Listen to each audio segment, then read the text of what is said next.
NASCAR has a Daytona 500 problem, and it needs to be talked about. Drivers used to risk it all for the Harley J. Earl Trophy. No single race win meant as much as a Daytona 500 victory. Winning the Great American Race ensured your spot in the history books. It could define your career, put an exclamation point on your legacy. That's not the case anymore.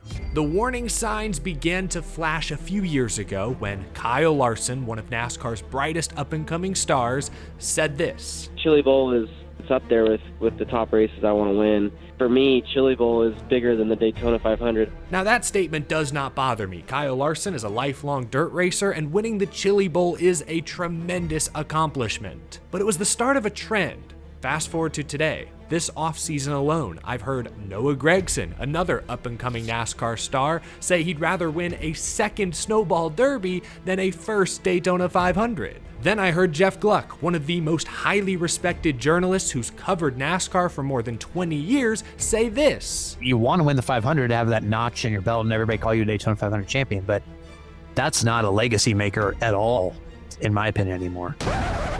Is he wrong? While the Daytona 500 is still the single biggest race in stock car racing, it does not define a legacy the way it did even 10, 20 years ago. Look, I want to make myself perfectly clear. The Daytona 500 is still a huge deal. Any sporting event that has over 60 years of history, still attracts over 100,000 spectators every year, is seen by upwards of 8 million people on television. That's massive.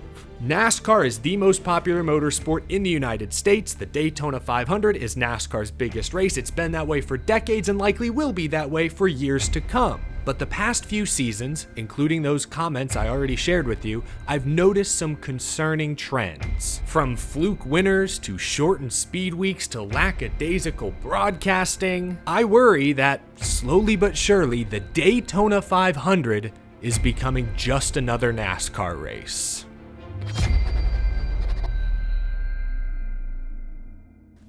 This is a serious video, which is why I'm wearing serious clothing.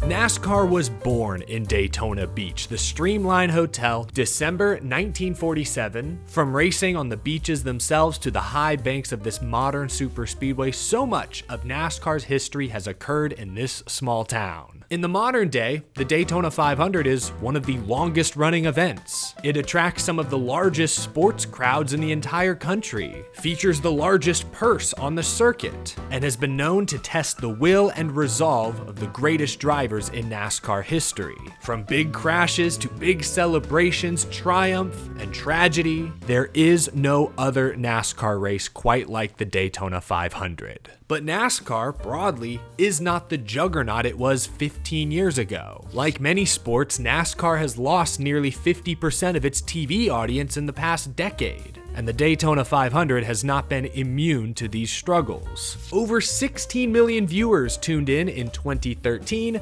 compared to only 8 million viewers in 2023. That is a similar 50% drop-off in viewership. Fans often say the Daytona 500 is the one part of NASCAR that isn't broken, but the data would suggest there is still room to improve. NASCAR and its partners cannot allow the Daytona 500 to feel like just another race. Speed Weeks has become Speed 4.5 days. Since 2014, the Cup Series no longer tests at Daytona in January. I remember coming home from school hoping to catch a glimpse of preseason Daytona testing. It was fans' first chance to see new drivers with their new teams, maybe a glimpse perhaps at a new paint scheme or sponsor partnership. A chance to build excitement for the first race of the season that no longer exists. Even the Clash, the season opening exhibition race, has been moved away from Daytona Beach. In fact, for 3 years there, it was moved to the opposite coast, Los Angeles, California. Now it's at Bowman Gray Stadium in North Carolina, but it's still like the anti-Daytona. Daytona is big, high-banked, flat out, fast. The Coliseum and now Bowman Gray are flat, quarter-mile cramped bull rings, and it takes place 2 weeks ahead of the 500 to make room for the Super Bowl. Daytona 500 pole qualifying is now the Wednesday night before the Daytona 500. The past couple of years, NASCAR has gone straight into Daytona 500 pole qualifying and the dual races without any previous track time. No practice, no warm-up, no testing, nothing.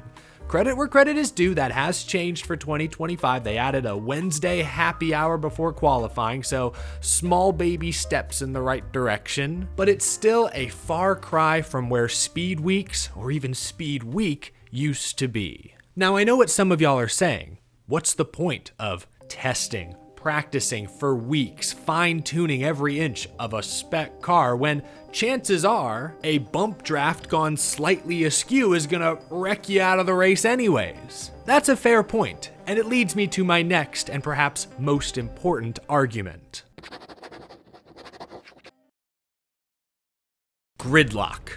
That's the new buzzword. This looks great on TV, but that's all it is, just eye candy. Talladega 2024 exemplifies everything wrong with this current style of racing. Talladega, very similar track to Daytona. You see Kyle Busch with 10 laps to go, riding fourth in line on the outside, within striking distance perhaps of the lead. No momentum up high, bottom lane is clogged up, just continuing to ride and ride and ride. But suddenly, the third lane does have some momentum. So Kyle Busch takes his destiny into his own hands, jumps to the outside, makes a move to try and chase the lead, and immediately plummets to the very back of the field. Kyle Busch, two-time Cup Series champion, I think summed up the current state of super speedway style racing when he posted this: "Ride in line equals finish where you are. Try to race for the win, finish last. I hate these freaking cars." The next gen or Generation 7 car that's been around since 2022 has so much drag, drivers have said stepping out of line at super speedways feels like you're unleashing a parachute behind you. The result is tighter pack racing, more unpredictable finishes, but it's also harder for great drafting drivers to work their way to the front without tremendous help and frankly quite a bit of good luck. In 2023, Denny Hamlin, three-time Daytona 500 champion, said this on his podcast Actions Detrimental, quote, "I had conversations with what I deemed probably the most talented speedway racers before the race. Do you feel like your skills are shown as much now with the next-gen super speedway racing? And all of them unanimously said no. They said not as much." From 2021 to 2023, Michael McDowell, Austin Cindric, and Ricky Stenhouse Jr. won the Daytona 500. In all three cases, that was their only race win of the entire season. Sure, we've seen underdog, surprise Daytona 500 winners before. Trevor Bayne in 2011 was a great story. Michael Waltrip, I think 2 of his 4 career Cup wins happened to be Daytona 500 victories. But even in the restrictor plate era, for every Derek Cope upset victory, we would see 6 future Hall of Famers win in a row. Like, look at this run in the 90s. Dale Jarrett, Sterling Marlin, Dale Jarrett, Jeff Gordon, Dale Earnhardt, Jeff Gordon, Dale Jarrett. 8 years, 6 Daytona 500s won by Hall of Famers and 2 more won by Sterling Marlin, who was voted one of the 75 greatest drivers ever. Look at this run in the 2000s. Dale Earnhardt Jr., Jeff Gordon, Jimmy Johnson, Kevin Harvick, Ryan Newman, Matt Kenseth, 4 more Hall of Famers. Harvick will be there soon, and Ryan Newman, who knows, he's got a shot. Even the 2010s, look at this run. Matt Kenseth, Jimmy Johnson, Dale Jr., Joey Logano, Denny Hamlin, Kurt Busch.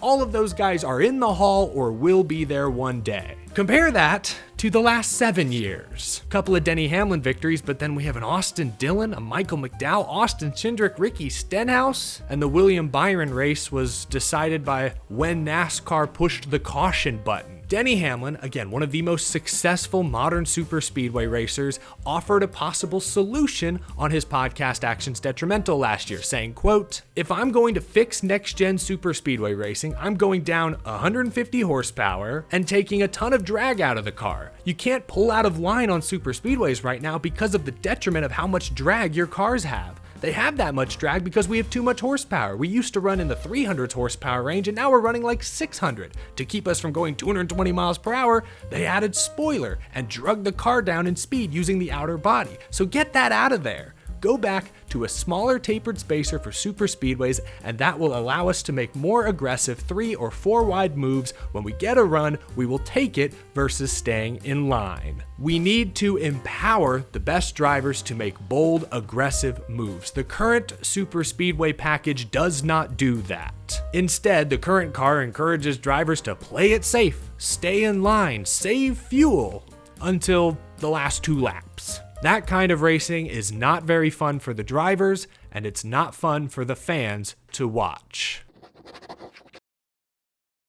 And speaking of watching, since 2001, millions of race fans have tuned in to Fox Sports to catch the Great American Race. But the past few years, the television product has not been up to Fox's usual high standards. Pay attention to these next few clips, not with your eyes, but your ears. See if you can tell a difference. Now he pushes Trevor Bayne. It's over.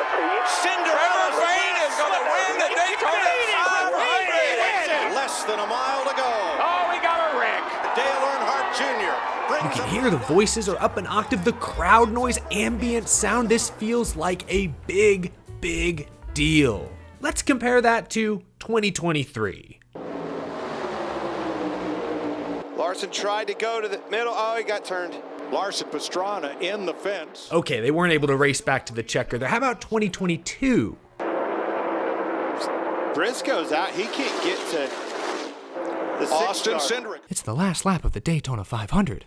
You gotta give me more. Nobody wants TV to sensationalize what's happening, but what is happening is pretty special. 30 to 40 cars, 200 miles per hour, rumbling in a pack. I'm obviously no professional, but my only suggestion to NASCAR's current TV talent is to not be afraid to be a fan, to be excited by what you're witnessing. When something cool is happening, historic, your job is to convey the weight of that moment to the millions of fans watching at home. Unfortunately, I don't feel the current Fox broadcast team has done a good job of that in recent years. At the very least, can we have the caution light synced up properly to avoid creating mass confusion? And one final point, please bear with me. Fox plays way too many commercials in this era of on-demand content. I get it, Fox pays millions of dollars for the rights to broadcast NASCAR. They have to make their money somehow, but are there less intrusive ways to advertise to the fans? This Reddit post broke down Fox's commercial cutaways during the 2024 Daytona 500. Fox front loads most of their commercial breaks, which is good, but according to these calculations, full-screen commercials covered 25% of green flag action in stages 1 and 2. And that's not including side-by-sides or the Toyota Cam or the Monster Energy Focus on Ty Gibbs running 27th or the drawn-out crowd shots. Look, in 2024, or especially now in 2025, I have unlimited, largely commercial-free content entertainment in my pocket at all times. Young people do not sit through commercials. According to Netflix, young people can't even watch a TV show without simultaneously scrolling Instagram reels. Wonder why that younger demo is gravitating more towards Formula One? It's because their product is 90 minutes, commercial free. It's not the only reason, but it is a big reason. Again, Fox spends a lot of money, they gotta make that money back somehow, I completely get it, but NBC was able to broadcast multiple cup races last year without showing any full screen commercials over green flag racing. They made the conscious decision to only show side-by-side ads during the action. That was awesome. Hopefully that's proof that in the year 2025, we don't need as many full screen commercial breaks. They're just not as effective as they used to be. I would love to see Fox experiment with that themselves. Maybe it's a long shot, but I wanted to rant about it at least a bit. The Daytona 500 is still the biggest NASCAR race of the season. From a TV audience standpoint, it's the biggest motor race in the United States of America. Attending the Daytona 500 should be on every NASCAR fan's bucket list, no doubt. I'm not trying to nitpick and tear down the Daytona 500. No, the goal of this video is to be constructive. The Daytona 500 should be the one thing that always works. We can't let this race feel like any other NASCAR race. Shortened speed weeks, TV broadcasts that haven't really evolved, and an aero package that handcuffs the sport's best drivers are all factors that I believe are threatening the prestige of the great American race. It can be fixed. The trend can shift, but there's no time to lose. Thank you so much for watching this video. Y'all leave a comment down below. Let me know if you agree with my arguments. If you disagree, do you have any additional evidence you'd like to point to? Let me know down in the comments below. Hope you enjoyed watching. I'll talk to y'all again soon. Thanks for tuning in.